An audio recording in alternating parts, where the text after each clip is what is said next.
Pergi ke desa membeli kelapa, singgah sebentar di tepi bedang. Program KMR penuh makna, bersama-sama membuat lemah. Assalamualaikum warahmatullahi wabarakatuh. Kami dari kumpulan Teknomenkes akan membentangkan tentang seni tradisi lemah. Pembentangan kami akan merupakan sains termodinamik, ketepatan seni bina kulinari dan logik reka baca di sebalik kebanggalan sebatang terbang yang sempurna.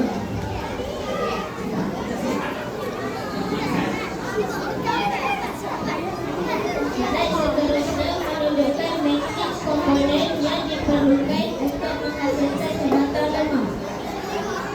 Komponen beras yang pertama ialah beras pula. Kita menggunakan 1 kilogram beras pula. Beras ini perlu dicuci dan diredam selama 2 jam untuk hidrasi yang optimal. Komponen yang kedua ialah santan.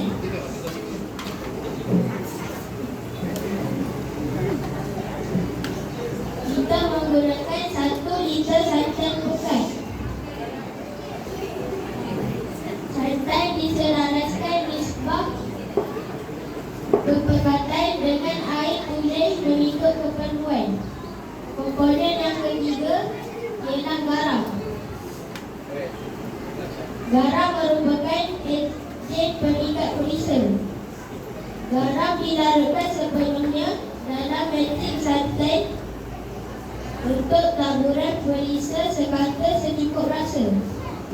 Komponen yang keempat ialah daun pisang. Daun pisang ialah pelapis fleksibel. Komponen yang paling penting untuk menghasilkan lemak ialah gula.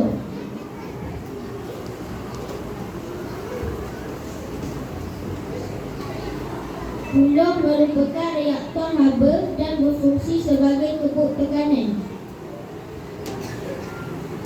Seterusnya, saya mempersilakan rakan saya Nur Farzana untuk membentangkan slide seterusnya. Dipersilakan.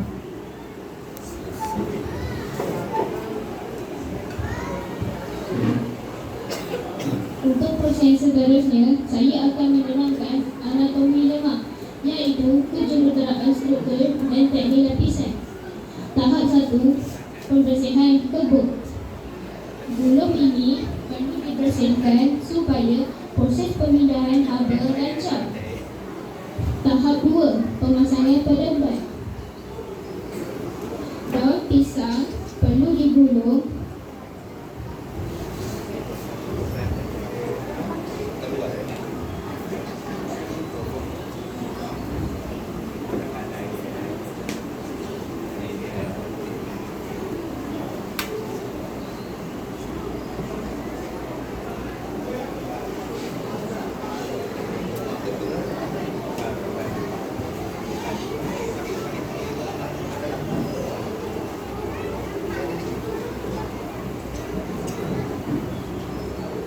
dan dimasukkan ke dalam buluh menggunakan pelepah pisang.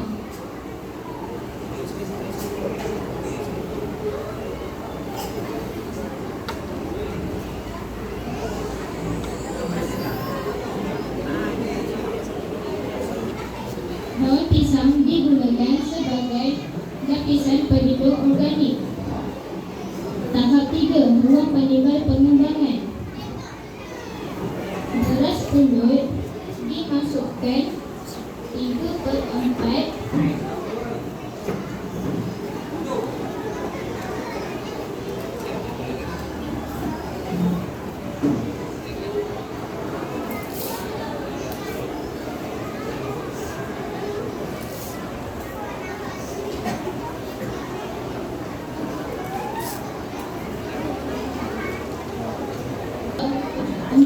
meja pengawapan.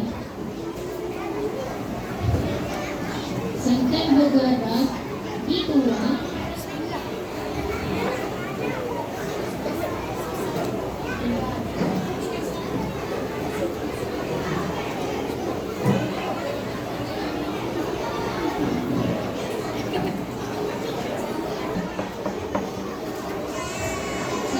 garam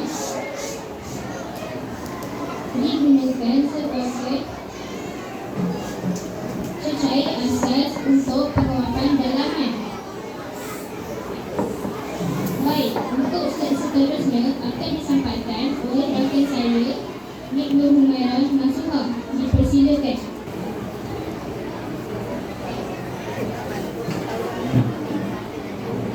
Seterusnya, tema dinamik pemakaran. Apa itu tema dinamik? Tema dinamik ialah bagaimana harga dan tenaga berfungsi dalam sistem. Baik, sekarang saya akan terangkan cara bakar lemak. Mula-mula tambahkan buah 45 hingga 60 darjah.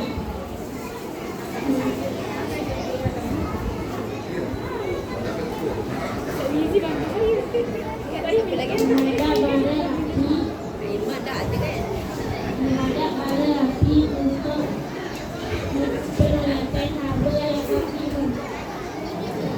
Bara api digunakan untuk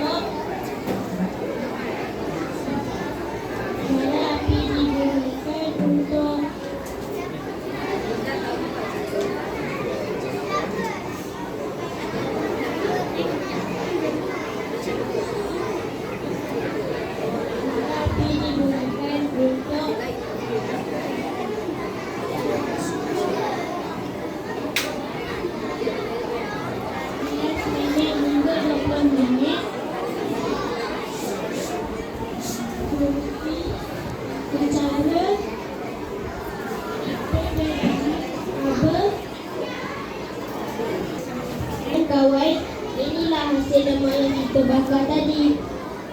Lihatlah tekstur kulitnya yang lembut, lapisan lemaknya yang berkilat, aroma daun pisangnya membangkitkan selera penggemar-penggemar lemak di luar sana. Secara keseluruhannya, apa yang kita dapat daripada proses penghasilan lemak? Pertama, kita menggunakan aplikasi sains. Kita dapat memupuk disiplin, ketelitian, pemerhatian dan kesabaran tahap tinggi. Yang terakhir, kita dapat menghidupkan ekosistem kerjasama dan pembahagian tugas komuniti.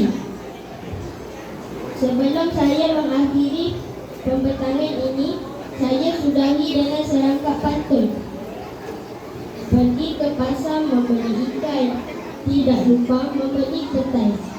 Lemak KLR jadi kenangan. Identiti tidak ikan beramai-ramai. Sekian sahaja daripada kami kumpulan Tekno Thinkers. Sekian, terima kasih.